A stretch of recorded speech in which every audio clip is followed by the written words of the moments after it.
네, 안녕하세요. 저는 오늘 영화 씬에 대해서 리뷰를 해보고자 합니다. 심리도 영화가 우리가 알고 영화 내용하고 다르게 유가족들이 소송을 걸었던 것처럼 막 범죄자들이 간 곳은 아니라고 하는데요. 네, 이번에 다시 보면서 새롭게 좀 보였던 사람이 박중사였어요. 중사가 이제 두 명인데 조중사, 박중사. 허준호 씨가 이제 배역을 맡았던 조중사가 있고 그다음에 조금 허준호 씨에 비해서 조금 온화한 박중사가 있습니다. 근데 이 박중사의 캐릭터가 이제 어떻게 보면 이 영화의 반전이라고도 할 수가 있는데 저는 그 반전이 반전이라고 생각하지가 않게 되더라고요. 왜냐면 다시 봤을 때는 되게 이렇게 인간적으로 그 실미도 대원들을 대해주는 부분들이 많이 나와요. 근데 그것에 대해서 저는 그게 거짓이라고는 생각하지 않았거든요. 뭐 착한 콤플렉스도 있을 수 있겠지만 정말 인간적으로 자연스럽게 나오는 감정에 따라서 그 사람은 행동했던 것이고 나중에 가서도 이제 태세 전환까지는 아니지 생각하거든요. 그냥 자기가 이제 위기에 자신도 이제 위협을 받고 자기 군인으로서의 계급도 이제 위협을 받으니까 어떻게 684 대원들을 처리를 해야 되냐라고 묻는 조중사가 갈등을 빚는 부분이 나오는데 그것도 역시 저는 굉장히 그냥 자연스러운 행동이라고 생각했어요. 그러니까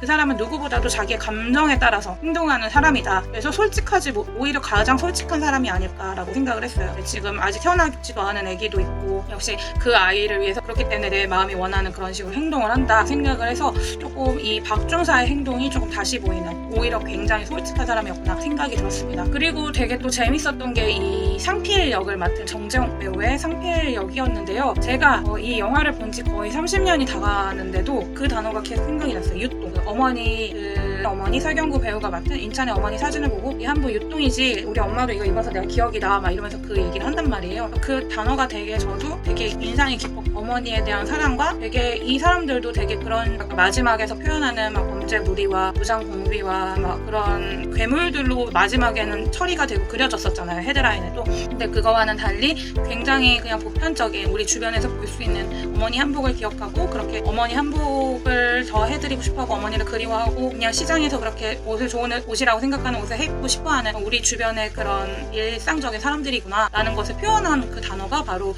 유똥이라고 생각을 했어요. 그리고 처음에는 이 상필도 그랬지만 다른 그 후반부에 그 전쟁이 프로젝트가 중지되고 나서 그 인찬을 맡은 그 기관병하고의 실갱이가 나오는데 그때도 그렇고 조중사도 그렇고 인찬을 빨갱이 자식이라고 막 되게 미워한단 말이에요. 근데 그들은 다 부모들이나 이렇게 세대들이 다 이렇게 6.25에 대해서 다들 겪어온 사람들이기 때문에 더 그리고 방공교육이 돼 있던 사람들이었기 때문에 그런 게 컸고 또 적이 아무래도 주적을 북한으로 해서 싸우고 있는 창설된 부대였기 때문에 북한에 대한 마음이 더 컸던 것 같아요. 그래서 그 화살이 인찬에게 갔고 하지만 결국에는 그런 것보다는 되게 더 인간적으로 인찬과 마지막에 또 조장 대 조장, 전우 대 전우로서 상필이 힘을 합했다고 말하기는 너무 슬프지만 어쨌든 화해 아닌 화해 손을 잡고 이제 마지막을 장식하죠. 그리고 인찬의 담당하는 기관병하고도 이제 속을 터놓고 얘기를 하게 되고 미워했던 그 분하고도 그리고 조중사도 계속해서 인찬을 빨갱이 새끼라고 막 그랬지만 결국에는 마지막에 이름을 부르죠. 수류탄으로 버스가 터졌을 때 상필아 인찬아 하는데 그게 되게 좀 마음이 울렸어요. 약간 그런 거 있잖아요. 성 빼고 이름 부르면 조금 더 마음이 울리는 그런 거가 좀 있었고 되게 전반적으로 허준호 씨도 그렇고 중사로 나오신 분도 그렇고 안성기 배우도 그렇고 뭐 설경구 씨, 정재홍 씨는 뭐 당연히 그렇고 다들 군인 역할을 하셔서 그런지 정말 몸 관리를 되게 잘하신 것 같더라고요. 상대적으로 지금 20여 년 전이었으니까 더 그랬는 것 같아요. 그래서 와 상당히 준비를 많이 하셨던 영화였구나라는 생각이 들었었어요. 그리고 제가 이게 많이 명대사라고 해서 많이 나오는 부분들이 있는데 제가 생각했던 거와 기억하기로 좀 달랐던 부분들이 있었어요. 많은 개그맨들도 그렇고 연예인분들도 그렇고 안성기 배우의 날 쏘고 가라 막 이거를 되게 많이 하는데 기관병대 후연병들의 최후의 격돌 때 그때 이제 설경구 씨 그 인찬이 그 대장을 만나서 얘기를 할 때 전 날 쏘고 가라가 나오는 줄 알았어요. 하지만 그게 아니라 그 어머니 한복 사진을 이제 이렇게 쓱 보다가 상필하고 이렇게 보다가 그때 그걸 들키고 조중사한테 들키고 조중사가 그것을 막 찢었을 때 그때 대장이 인찬한테 총을 주면서 날 쏘고 지금 가라. 그러면 실제 살아계신 어머니를 만날 수 있다라고 얘기를 했었죠. 역시 근데 그때도 이 대장이 이 684 부대를 해치워야 한다라는 부하들을 해치워야 된다라는 그런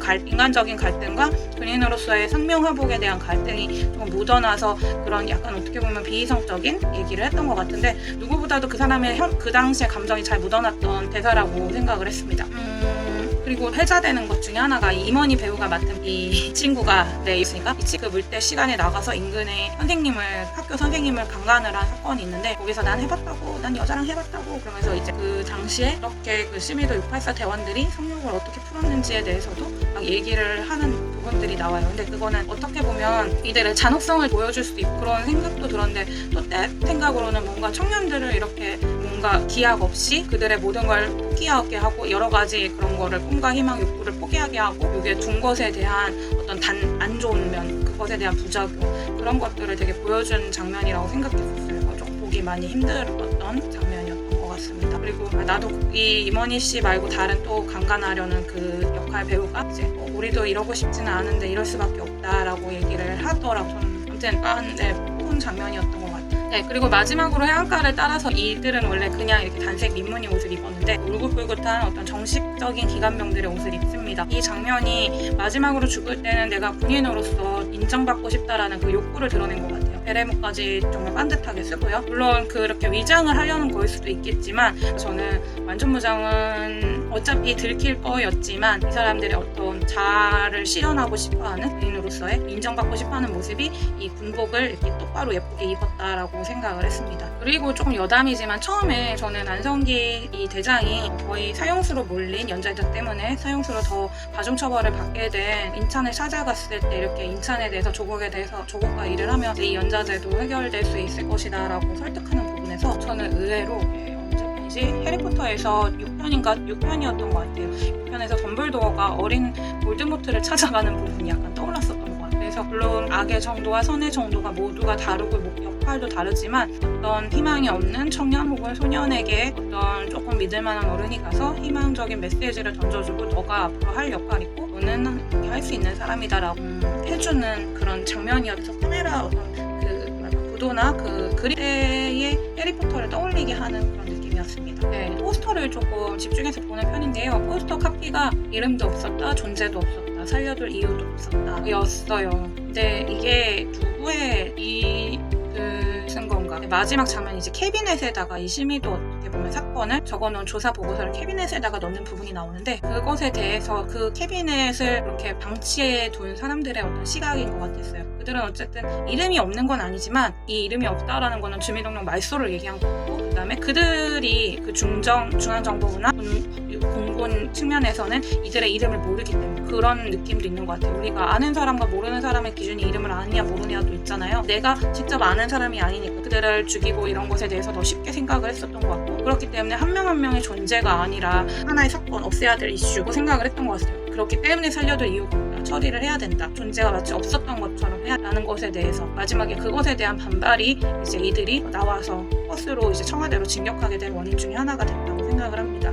그리고 실미도란 포스터를 보면요. 철책에 서경구 씨가 철책을 잡고 매섭게 노려보는 장면의 포스터가 있어요. 이게 이 철책이 북한을 넘어가는 38선이 될 수도 있고 연좌제로서의 굴레, 고통을 상징한 것 같다라는 생각이 들었습니다. 인정받고 싶어하는 자기네 현재 처지를 벗어나고 싶어하는 그 현재 처지가 실미도에 들어오기 전의 처지든 들어온 다음의 처지든 들어온 다음에 이 상황이든 어떤 그런 걸 벗어나서 뭔가 그동안 인정받지 못했던 자기 자신에 대해서 인정받고 싶어하는 어떤 30몇 명의 청년들의 투쟁이었다라는 생각이 들고 그것이 이제 마지막에 저는 조금 오글거리긴 했거든요. 버스에다가 이름을 이렇게 P로 쓰는 게 왜냐면 뭐 그거 버스 다 터지면 어차피 보이지도 않을 텐데 남아있지도 않을 텐데 라는 생각이 좀 들긴 했는데 그게 내가 쓰는 것도 있지만 이제 서로가 이름을 인찬히 불러주잖아요. 그러니까 내 전우들은 그래도 기억하고 있다. 상필의 말도 있었어요.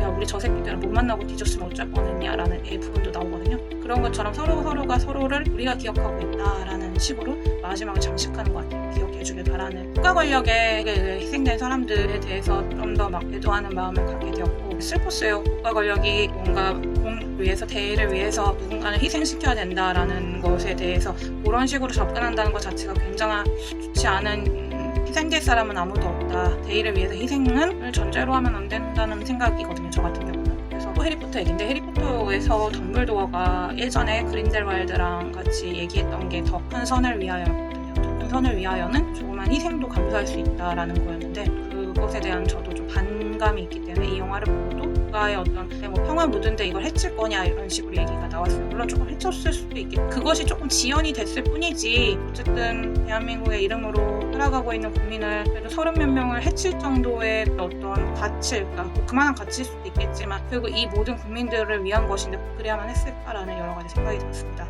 이 이야기가 길어졌는데요. 여기까지 하겠습니다. 감사합니다.